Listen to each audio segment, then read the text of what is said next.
Okay, maybe a little over dramatic, but this is how I've carried my bike, and now an e-bike, for probably the last 20 years on one of these standard two-prong racks. But I'm reckoning there's got to be a better way than this. So let's see what I've got on board, eh?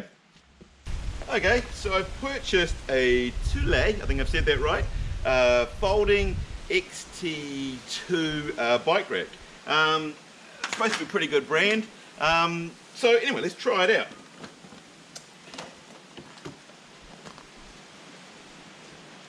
Fits on a standard New Zealand tow bar, so that's good.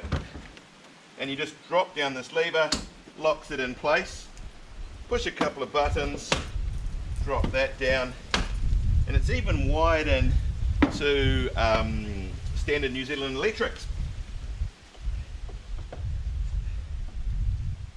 I can get that to go in. There we go, so it's in. So it looks pretty cool. I must admit though, when I was first looking at it, I'm thinking like, I'm not sure how easy bikes are going to go on this, especially multiple bikes. So anyway, I'll put my e-bike on to start with and show you how I've been traveling with one bike. Okay, so we lift the bike up. I haven't planned this very well. We get ourselves a little pole. This clips onto here, wherever you like. And I've just been sort of putting it on the frame like that. Ratchet it down. It's got these nice ratchets. Seem to work quite well. I'll just spin that a little bit. On there, one on the front. You really wouldn't want the bike to be much longer though. It is sitting out reasonable way, but it's fine. It's not going to come off. Do those up. And as I say, you can tighten that up. Now I must admit, when I have been using this thing, this is pretty much how I've just been carrying one bike. I've been putting it on the outside, nice and easy. The bike actually leans in a little bit, seems to work. You can actually lock this and lock the rack onto the car, so that's pretty cool. I have, because this is carbon, I have been putting some foam wrapped around the carbon before I do it up, just to protect the frame a little bit. So yeah, it seems to be pretty good. As I say, it's easier. I think you can even get a ramp to roll your bike up. I'm not quite there yet. I can actually lift the bike up on there. It's pretty secure. So yeah, so far so good. I guess the question is, you know, if I want to put two bikes on here, and different sorts of bikes, how easy is that to do? So that's what we're going to try right now. We're going to try a combination of bikes and see how easy it is to put on more than one bike at a time. Okay, started with a couple of road bikes. I thought this was going to be the easiest combination, but it actually turned out to be one of the hardest.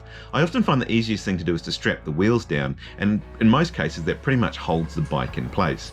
The road bikes are pretty skinny, but it still works, not quite as good as the big mountain bike wheels. You then end up with these arms that you have to try and fix to this bar at the back and find a place to go on the bike. Now I fiddled around on this one and ended up putting on the down tube in the end. That seemed to work. Then went and got another road bike.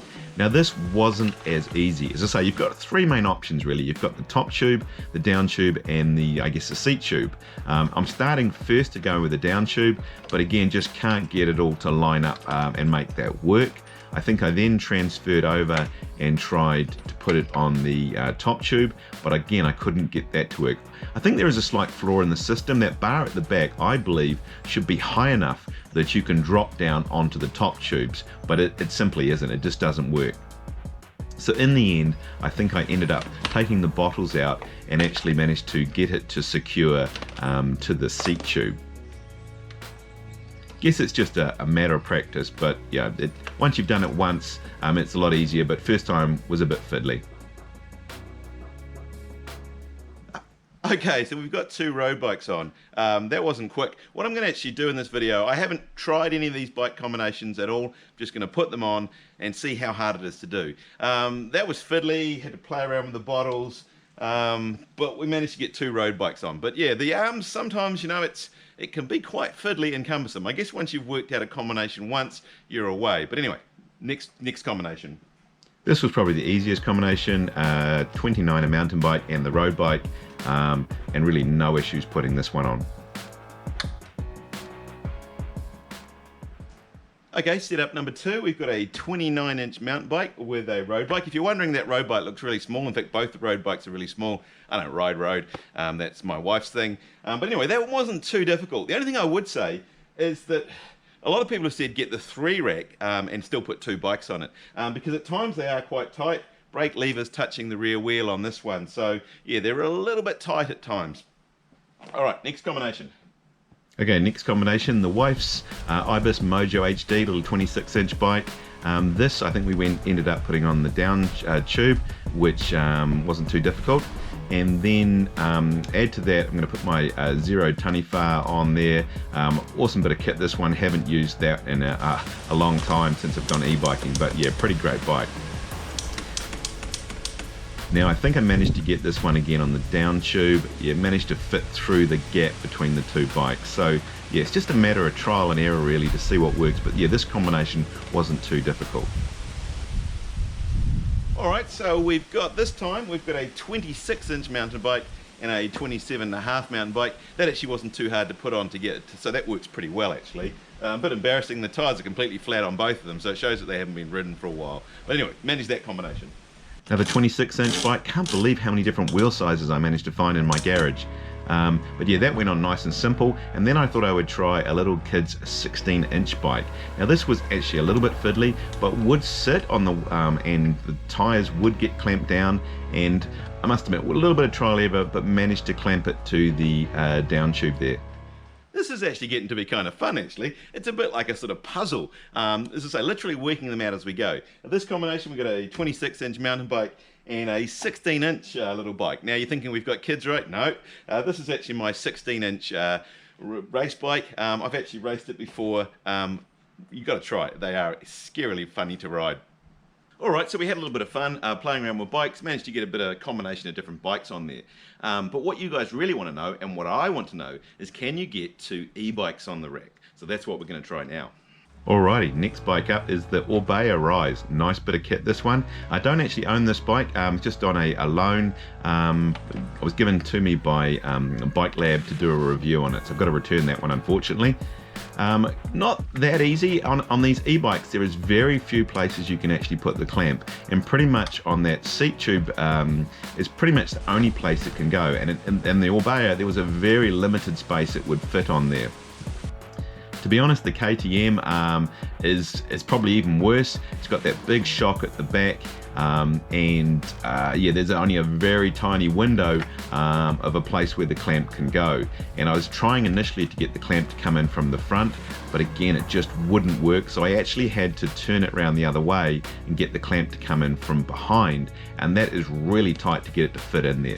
It did work, in the end, pretty good result, but yeah, it was tight. Well, we did it, got 2 e-bikes on. Quite a challenge with the e-bikes.